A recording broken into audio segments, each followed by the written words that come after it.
கேளாததை அதிகமாக பெற்றவன் நான்.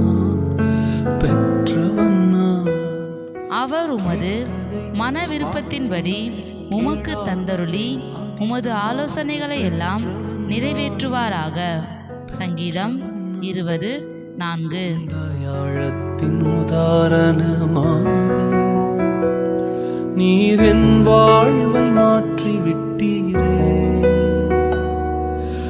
ஏல் ஈரே போதுமானவரே, என் தேவையிலும் அதிகமானவரே.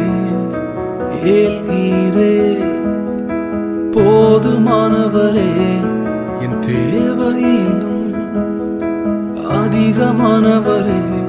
என்னை கையேந்த விடல, என்னை தலை குனியவும் விடல. என்னை கையேந்த விடல, என்னை தலை குனியவும் விடல. உம்மை நம்பி வாழ்வதற்கு ஏமாற்றமில்லை, ஏமாந்து போவதற்கும் நீர் விடுவதில்லை.